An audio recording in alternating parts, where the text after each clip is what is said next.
There we go. We're live. Happy New Year, everybody. Live here on Facebook for the What's on at Elephant and Castle Facebook page. Joining me today is the awesome Melike Sabak, who is a clinical psychologist, and they are here to talk about what they do. I've spent this morning going through their website, and it's pretty cool, awesome stuff, Melike, that you do. But first of all, let's just say Happy New Year. How are you doing? I'm doing great. Thank you, Nick. How are you? Yeah, I'm really good. Thank you so much for joining me. All morning I've been really excited to be able to talk to you because, we're starting out on the new year, and you're a person who has got some pretty heavy qualifications, to say the least. You're a pretty impressive person. So could you tell, the community a little bit about who you are and what you do? Okay. My name is Melike Sabak, and I'm 32 years old. I'm original from Istanbul, Turkey, and I moved here, to London approximately 3 months ago. I'm still in the honeymoon phase with London currently, and I love it here. I'm a clinical psychologist and a yoga teacher, but mainly I earn my living by hosting workshops on creativity, self-esteem, motivation, willpower, all the qualifications we need all the time as human beings. And also I deal with emotional eating, and I have an upcoming seminar about nonviolent communication in the workplace. I looked through your website, and I'm glad. Let's talk about the emotional eating in a little bit, because that's something that I'm finding I have to deal with right now. But there's also this idea of design and creativity, and then your motivational life self-improvement program. So there's those three different elements of what you do, and I want to kind of get a little bit more into it. But what's your journey with regards to studying psychology, and then also getting into the kind of the spirituality of yoga practice? How did the two kind of intersect for you? Actually, it all began in 2012. Before 2012, I was an atheist and I was a Freudian. I was studying marketing, a very different person I was from who I am today.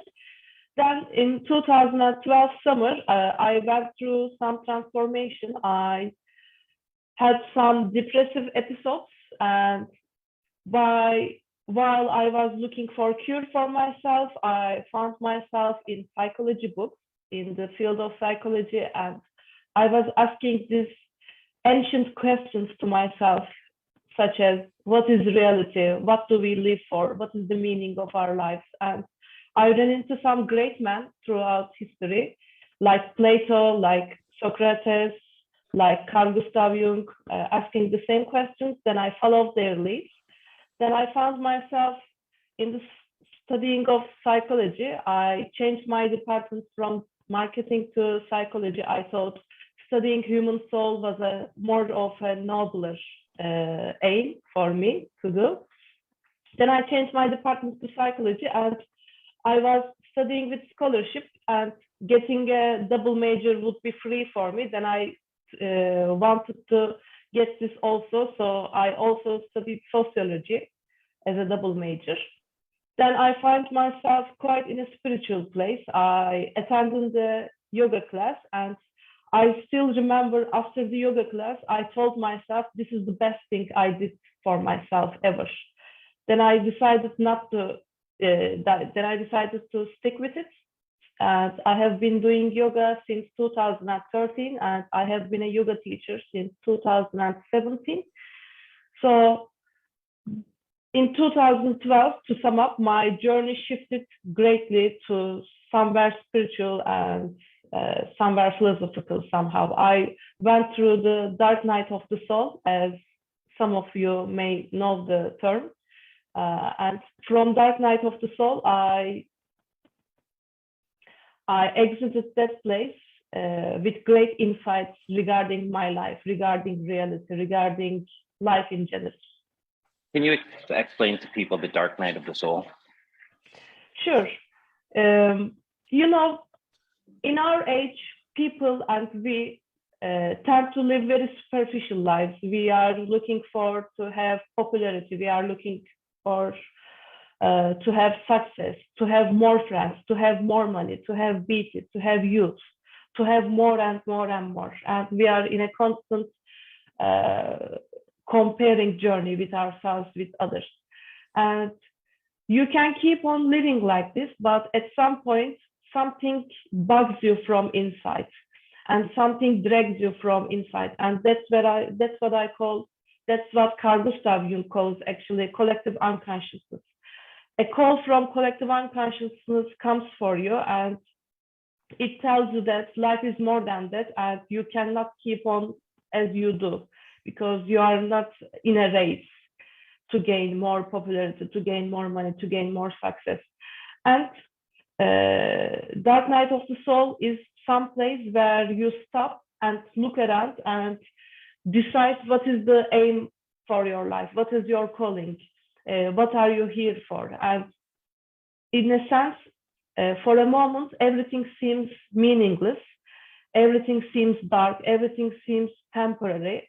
But if you manage to get yourself out of that place, you get the archetypal powers for yourself, as in Carl Gustav Jung terms again. You get the ancient powers with yourself. You get to awaken the parts you didn't know about yourself. Dark Night of the Soul is just like a dark period of night is where the sun comes before. And it is some place that sun will come out, but you are still in the night place, you are still in the dark place, and you are looking for somewhere to go. And as in dark, you don't know where to go.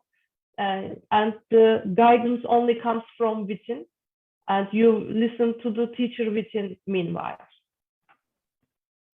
There's a lot to unpack there, because I want to get into a little bit of Carl Jung too. But I, as you speak about the dark night of the soul, I think about how I was living my life for many years, and it seemed to me that it wasn't just one moment in time. It was like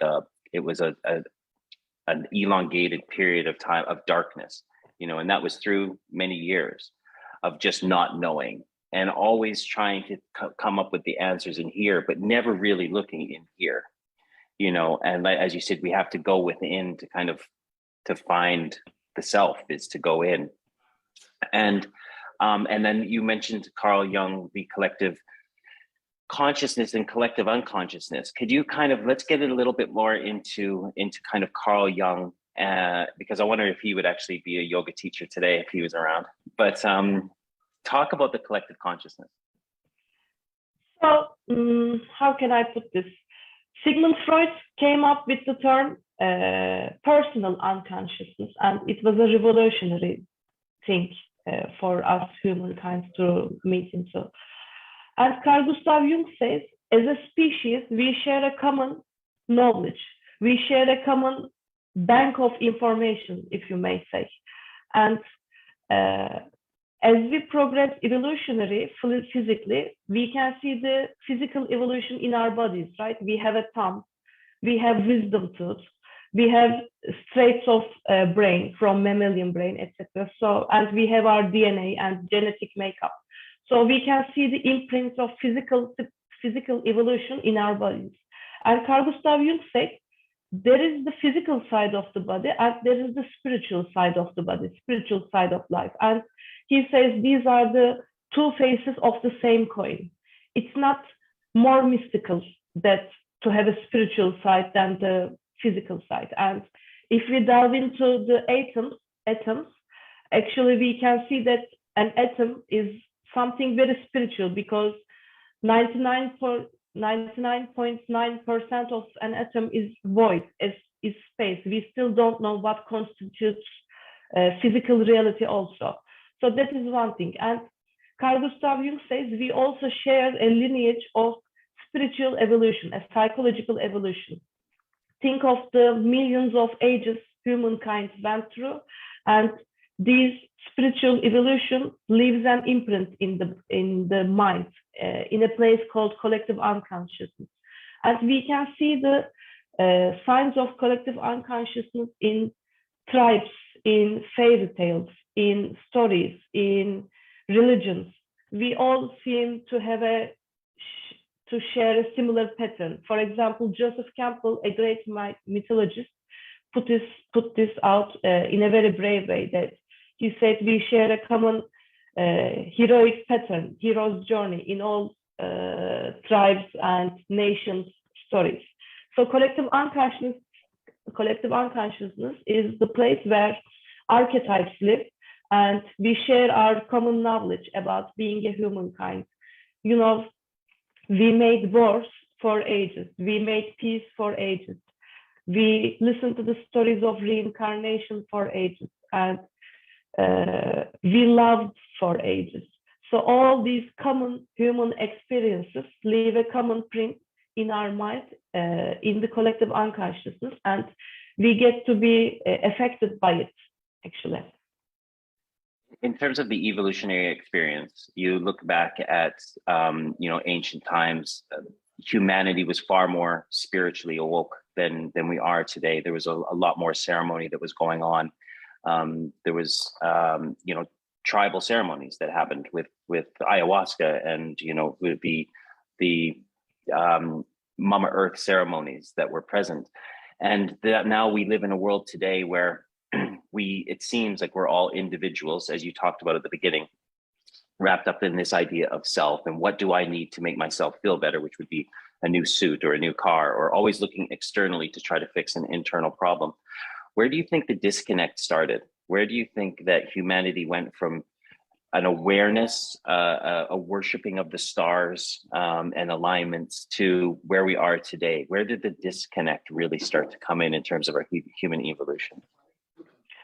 I think this is a great question. I think we began disconnecting from our true nature, and we delved into this dualistic point of view where there is the mind and there is the body, there is physical reality, and mystical reality is out there somewhere else, is out there in space, and we just live in this mundane physical world where no magic exists.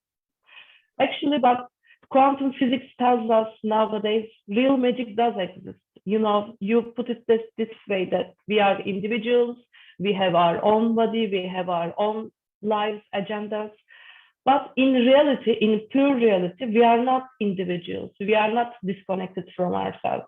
We may seem as two separate bodies at the moment, but our interconnectedness is beyond our perception, actually. So the ancients knew about that. Ancients knew that a reality of a star is tied up to reality of myself, and reality of a flower is tied up to reality of the sun somehow. And ancients paid a great attention and respected this reality, this fact, actually. But modern man, after industrial civilization, disconnected from our true nature, and we put the mystical, we put the magic beyond. And this is where we are wrong, because physical reality, our everyday lives, is filled with spirituality, filled with transcendence stuff, actually. So I guess this is where we are wrong. We think we are separate from each other, but we are not. Yeah, that was one of my things throughout my entire life, is just feeling separate and different. And I had this kind of overwhelming sense of it just being different and not feeling connected and not feeling part of anything, really. Even though I played, team sports, I felt very much alone inside of a changing room. And what I do know now is it was this kind of a spiritual disconnect that I had from my fellow human beings. And when I talk to people, Melike, about the disconnect, it's really easy for me to say, this happened when men discovered money and power, and how kind of small groups of powerful, richer people could control the masses through, financing and taxation and physical brute force. And then this idea of us being in an age of darkness, so you look back at the Mayan calendars and the cycles of golden ages to the dark ages, and how succinct they were with the Egyptians and what the Egyptians were doing with the creation of the pyramids. And that, how could we create the pyramids in dark times when actually they were spiritually woke, sacred, feminine, powerful times. And so it seems to me that we live in a world of manipulation of systems and powers, where, you know, and I think we all basically, we can all sit back and recognize it and acknowledge it and go, do you know, we're all being controlled by rich corporations, political parties that all have their own agendas, which is to control large amounts of money for small amounts of people, while drip feeding the masses information, small amounts of money, just to keep everybody happy. And there's a term that's going around a lot right now, which is this idea of mass psychosis, you know, and that there's been times with mass psychosis have happened before, where normal groups of populations, very normal and positive and kind in many respects, but will then be kind of brainwashed into these ideas of doing incredibly horrible things and believing incredibly horrible things. Yeah. And it seems like we're all kind of in acknowledgement that with what's going on in the world today, it just doesn't feel right. You know, whether you believe in this or that, or an anti this or a pro that, none of it just feels true. It just feels like we're all kind of in this time of, we recognize something isn't right, but we don't, and we can't put our finger on it, but we're just going to believe in either this or believe in either that. We're not going to go down the middle and say, maybe none of us know there's this kind of truth thing. And so to me, that speaks of fear. And so I want to kind of maybe go down the idea of, how is fear being used to kind of keep people in this state of control, I suppose, of these systems? And what do you think is the way out of that? So in my opinion, stories create fear, but stories also create hope. And people are dominated, people are used with stories of fear. You know, men are great narrators. Storytelling is maybe the ancient job out there, beginning from the caves, beginning from the cave paintings, beginning from the tribes. And we use stories to make the slaves for humankind, actually. And while we were talking, an idea popped up in my head. The distinction, the disconnectedness came from where we buried the sacred divine feminine qualities. You know, man became the authority, and man became the clergy, man became the scientists, man became the philosophers, and we interpreted life from a very masculine point of view. And yang energy, in opposite of yin, is only one way to interpret reality, and yang energy isn't way to go. Just like yin energy itself isn't way to go either. We have to combine these two spiritual qualities. So we have lost our power while we were giving powers to men, to masculine energy, and fear-based propagandas may be born out of these habits, I may say, I may claim.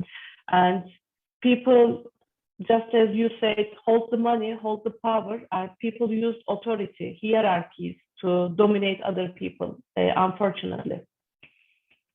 And the way out of this is embracing the divine femininity, absolutely, embracing the yin energy out there, embracing the spiritual womanhood, in my opinion. It's mine too. And I think, I don't remember in our first call if I ever mentioned, and I love this little series, it's called The Pyramid Codes. It's a great 5-part series, not of the highest production value. I can't remember, it's been on Netflix, it's been on Amazon, but I think you can find it on YouTube now. And there's this amazing analogy that about the sacred feminine, the sacred masculine, and it talks about the traits of both, you know, the masculine traits being mathematics and science and organization and structure and law, and then the feminine, sacred feminine being, you know, the arts, creativity, emotions, tenderness, love, compassion. Yeah. And what it really just struck to me too is that the sacred masculine and the sacred feminine doesn't have to do with someone being a man or a woman. It's these energies that, and these traits that all human beings adapt. But for my life, for most of my life as a natal born man, I was just taught to feed the strength, feed the muscle, feed the structure and the organization and the resilience and the toughness, while not honoring the emotion. And the emotion being my ability to cry, my ability to say I'm upset, my ability to ask for help, because I was taught the imbalanced masculine traits, which is that real men are a certain way. And these ideas almost killed me because I needed to ask for help. So what I want to try to really get people to understand is that sacred masculine energy and sacred feminine energy are, like you say, the yin and the yang. They're energy flows. They have nothing to really do with, well, they do, but you don't, just because you're a man and you're talking about sacred feminine doesn't mean that you're talking about women. You're talking about an energy. And I really wanted, and this is the great thing about that YouTube series, or that, I don't want to call it a YouTube series, but that series about the pyramid codes, is it talks about the cycles of golden ages and dark ages, and where masculine and feminine energies are at their height. And there's this wonderful concept that maybe the pyramids were actually built far longer than 5,000 years ago, 4,000 to 5,000, but maybe about 24,000 to 28,000 years ago. Which is, anyway, Malike, I'm going off on a tangent because I just loved this series, because it really got me, a almost 51-year-old white man, to start to embrace the yin and the yang, and our views and our balances around masculinity and femininity. And it's a practice that I try to do today to really bring in these elements of the sacred feminine that have not been present in my life for so long. So I think it's really around, as you're talking about, kind of breaking down the stigma and actually getting people to acknowledge and to educate themselves around these practices. So I suppose for you, I want to maybe go into the yoga practice and your spiritual awakening. And what do you do to try to find the balance between the yin and the yang? Yin energy is highly connected to body, and yang energy, as I understand, is highly connected to mind. So you can't have just one over the other. You can't just prefer one from the other. If we were in the yin energy all the time, we wouldn't be able to go out, make money, analyze, goal setting, etc., etc. Or if we were in the masculine energy, we will be disconnected from our reality. So how I balance these two energies is, I listen to my body and I check in with my body. How does my body feel? But the trick question is, the most important question is here and now. Not getting lost in the mind, not getting lost in the past or in the future, but here and now. How does my body, my home, feels at the moment for me? So to cultivate these kinds of practices, I do lots of yoga, I do lots of Tai Chi, I do lots of yin yoga, I check in with my body, I show empathy for myself, etc. So I try to embrace the yin energy, the embracing part for myself, the accepting part, and staying in the moment, etc. And to balance my yang energy, I feel like I don't need to do extra thing, because my daily routine is mostly yang energy, because I work with words, I work with analyzes, I work with goal settings, and with my customers, I work with telling stories, etc. So I'm up in my head most of the time. So this is yang energy also. So to balance, I also use some reflection questions at the end of the day, or beginning at the beginning of the day. I use journaling, and one advice I could give to the audience is, if you wanna increase your yin energy, make some girls' night out, make some girls' night in, spend time with your girlfriends, spend time with some yin energy together, because yin energy is more interconnected. It's more with tribal. It's more about a tribal future. So it's more about getting together, etc. Meanwhile, yang energy is more isolated and is more by itself. Yeah, it's something that I feel is I can really go into myself when I'm feeling I'm not motivated. And I think that's the thing, is that, we're all starting the new year with trying to begin new routines and new resolutions. And it can be really scary. It can be really, scary to think about. Oh, I want to change my eating habits because I want to, as a 50, like I told you again, I mean, I don't know why I keep repeating my age, but I'm getting older and I have people in my life who are younger than me and where I want to be around them. I want to be around as long as I can. And the thing that keeps coming back to me and is I have to look after my body and what I put in it and honoring the body as a temple as Yeah. but again, that's something that in terms of sitting in masculine energy, I don't reflect inwards. I'm looking at kind of external stuff. I can't get into what do I need today to really make sure that I look after my body in terms of hydrating and eating good food and having good exercise. And Malike, I mean, it's really easy for me to say, I'll do it. I'll put it off. I'll just do it tomorrow. The motivation thing is what I want to get into because it's one of the things that I really popped up on your website was this: how do you motivate people who know they need to make the change? I recognize that I'm not eating properly, and I know that food is such a big important thing to life longevity. But the motivation around me, actually, the difference between knowing it and doing something about it is Mhm. hard.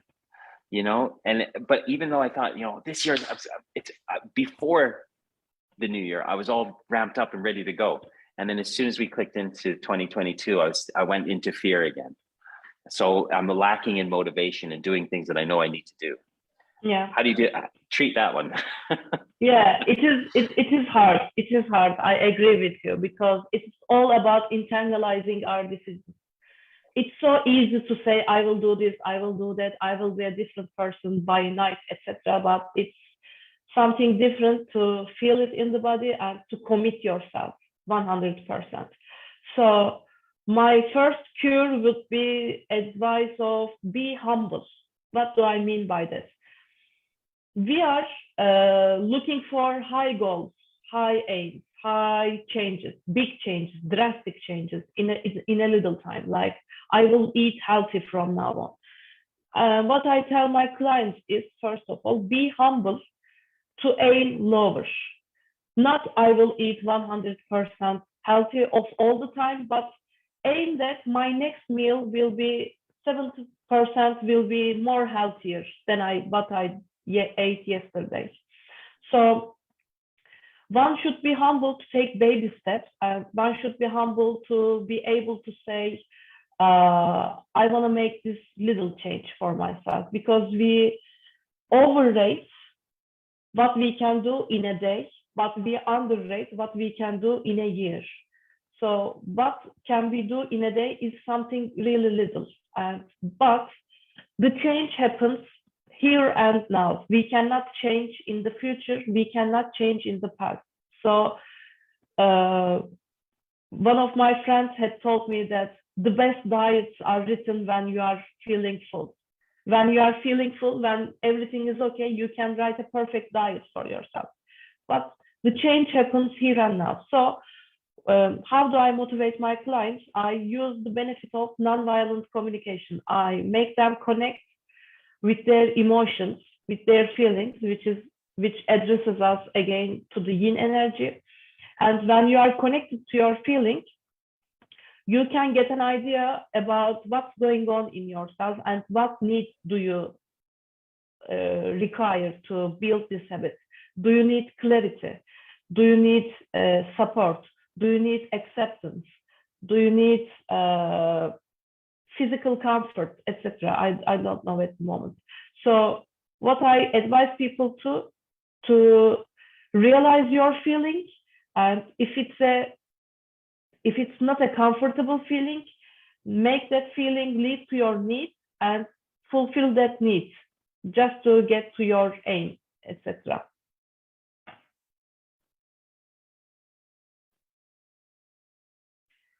I lost the connection. I cannot hear you at the moment.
You there?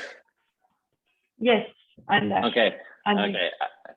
I think that is all on my end.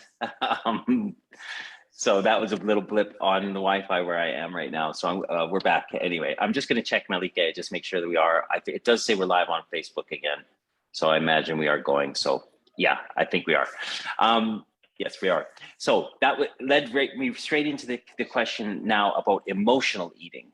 So Yeah. you've set now really kind of, let's just bite-sized kind of goals that you want to have for yourself, and you're breaking it into the now. But what happens when, for me, my thing is, if I feel a little bit of stress or anxiety, I will think about the ease and comfort of biting into a donut or having a cheeseburger from a fast food chain that I know that I shouldn't. And as soon as I do it, I know it gives me this kind of, so, and that is emotional eating, right? If I'm anxious or sad or in fear, then I know food gives me this kind of a little bit of relief before then a bunch of regret after I put it into my body. So Yeah. how do you help people process emotional eating? Okay, so the thing is, you are not alone. We all do that time to time, but the most important part is how it dominates our life. Is it a big place in our life? Does it have a big place? So one thing I advise my clients is stop dieting. There is no more diet. There's no more labeling foods as good or bad, because when we eliminate certain foods from our diet, when we label some good foods as good food or bad food, we automatically find out reasons to delve into those somehow. So one thing I work with my clients is just stop putting food restrictions. So you shouldn't have any food restriction in your life, because when you suppress something like that for a long time, it outbursts immediately, and absolutely it will. So one thing is quitting out food restrictions, and the other thing is fulfilling your need from a healthier strategy. So let's say you are putting donuts in your mouth just to get comfort. What else can you do to get comfort for yourself? It may be calling out a friend, doing meditation, etc., etc. And knowing that you won't be fully recovered, maybe, and accepting your humanness, accepting your slip outs, accepting your faults helps you greatly while beating emotional eating. Again, these are kind of things and traits that I recognize that I should be practicing. And I think that's the thing, Malika, is that, you know, we're humans, and I don't think any of us can expect perfection. And we're all going to, and I think that is the idea around setting, you know, achievable goals, bite-sized, you know, nugget size goals that you can go through, even, you know, half hour by half hour or hour by hour, day by day. So that we can, and every time I do, then, and I make one of these little achievements, I collect a little bit of self-esteem.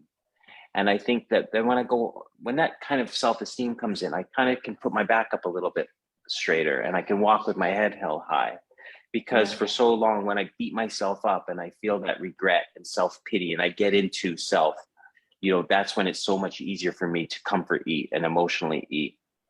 And I think it is these small kind of little steps that we can take to build some self-esteem around our goals and our goal setting, so that we can recognize our humanness, you know, that none of us are perfect, and we're all just trying to be the best that we can be at a day at a time. And the thing that I want to kind of go into as we're closing up our time here now is the creativity aspect of your practices, where, you know, we can express ourselves in our kind of yang energy, where we're working, or we're, you know, we're paying our bills and we're doing our stuff. But, you know, the creativity side of things that I'm always I like to say that I'm a creative person. And I like the fact that you mentioned journaling, because I think that's a really important way that we can express some of our creativity. But how important is it to you? And what does creativity mean to you? What does creativity mean to me? But before that, I want to address two things from your Oh, previous question. yeah, I want to abandon the word recovery, and I want to abandon the word getting better. Instead, let's use the word of integration and integrate our parts, integrate our human parts altogether. And one last thing is, we think self-shaming and self-criticism helps us, whipping ourselves helps us, but it doesn't at all. So a self-soothing voice and self-compassionate language with yourself will help you be motivated, will help you reach your goals, will help you decrease your emotional eating. I wanted to put out those. And yeah, creativity, creativity is the basic human ability. It's not a luxurious concept. It's not an elite concept. It's not a mystical concept. We are all creative beings. If we weren't creative by species, we wouldn't survive. If we weren't creative, we wouldn't even perceive. We wouldn't even think. We wouldn't even make our brains work. We are creative non-stop, actually. And learning to be creative is rather an unlearning process. We have to unlearn what we learned so far in schools, in culture, in family systems. We have to unlearn what we have learned so that we can be creative. There is a creative force inside, and it's waiting to be manifested in our lives, but we are blocking it. So when we remove the blockages, we are creative with no effort. I can guarantee you that. And I've seen this with my dozens of clients so far. So what is being creative is having a rich repertoire of habits, having a rich repertoire of feelings, having a rich repertoire of behaviors. You know, when you run into something, you don't think automatically this or that, but you have a wide range of options to interpret the situation. So it's like an orchestra, being able to choose from among many options. And being creative means is living an authentic life, living a creative life, living a fulfilling life, living a joyful life, and living a life where you feel you are alive. Famous Joseph Campbell says that maybe he visited a lot of tribes, a lot of nations, a lot of societies, and he found out that the meaning of life isn't to be happy, but the meaning of life, the aim of life is feeling alive. That we are in our element when we are feeling alive with ourselves. We are in alignment when we are feeling alive with ourselves. And being creative is simply feeling alive all the time. And life has so many offerings, and being creative helps you see the options what life gives you, and being able to choose these options, not based your conditioning from the past, but from a fresh, brand new place. I think we should kind of just talk a little bit about Joseph Campbell and the work that he has done, and the become the hero of your own life story, the journey that he has. Because what I want to take out of this is that this is, we're here for a finite amount of time. And what are we going to do while we're here? And if someone were to say to me, Nick, what is the meaning of life? I don't know what your version is, or Joseph Campbell's version is to feel alive, etc. But my simple version is just to help other people. Mm-hmm. Because and in that is my creativity. If I can get out of my thinking to go, what can I do to contribute to the world today by helping my fellow human beings rather than take from them? Because this is the why we grew up, why we evolved in tribes, was to contribute to our organization, our tribe, our clan, rather than to take from it. And now we live in a world where we seem like we have to try to take this stuff to try to fill the inside again. And I think it's been this journey of going in and challenges. And I think the Lord of the Rings is the really good one. Where Frodo he's in the Shire and he's not feeling really good. He's just feeling a little bit restless, and he's presented a challenge, and he's given his fellowship of people to support him to go into the dark woods, to have all of the challenges and the tasks where he meets his ultimate fear and conquers the fear, collects the gold and brings it back to the Shire and shares it. So we're always on we're on this hero's journey, and we can be and I think I don't want to use the word ownership, but it's about taking ownership, I guess, of our lives and saying, I'm going to try to just be the best version of myself that I can be today, and I can try to contribute things to the world rather than take things from the world. Your quick little kind of idea around Joseph Campbell and the hero's journey. It's a great map. It's a great story. Actually, we all go through a hero's journey in our daily lives. We see an advertisement, we go after the product, we take the product, we use the product, etc. So this is one simple hero's journey. Or going to meeting up with a friend, it's also a hero's journey. The most important thing for me in hero's journey is there will be thresholds, and thresholds are natural part of life. It's in the natural flow. But as human beings, we tend to run away from the thresholds. We tend to escape from thresholds and go back to where we came from when we meet with a threshold. But threshold is like a monster you fight in a PC game, a computer game, so that it will bring you to the next level.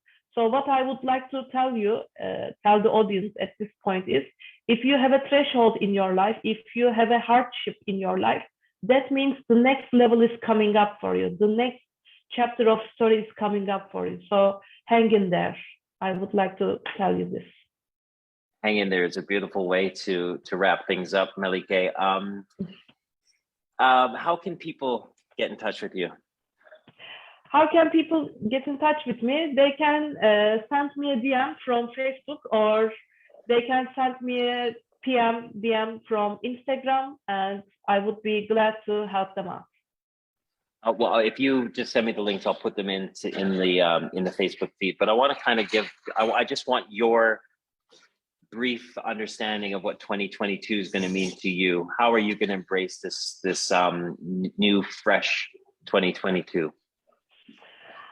So one of my New Year's resolutions is going minimalist as much as I can. And I think 2022 is about being minimalist, but minimalist in teachings, minimalist in gurus, minimalist in getting better, minimalist in recoveries. Just less is more, and we will find out how less is more for ourselves, in my opinion. I like that. My father in his teachings would have said KISS, which is just keep it simple, stupid. And I think that's the thing that I want to try to do too, because for so long I've been, presented with starting a new company and a new purpose and a new passion and wanting everything right now. And it seems like the teachings and the energy is all going to just keep things simple, keep things just the way, and not try to be too grandiose with your ideas. Just do the next right thing. And everything, like you say, hang in there, and everything will end up being okay, right? Yeah, everything will fall into place, and it has always been. Beautiful. Thank you so much for joining me, Melike, and have a great New Year. And let's try to arrange a face-to-face meeting soon in the next couple of weeks. And I'd love to talk to you a little bit more about stuff. I still want to learn. I want some more insight into Carl Jung, because he's a hero of mine. So.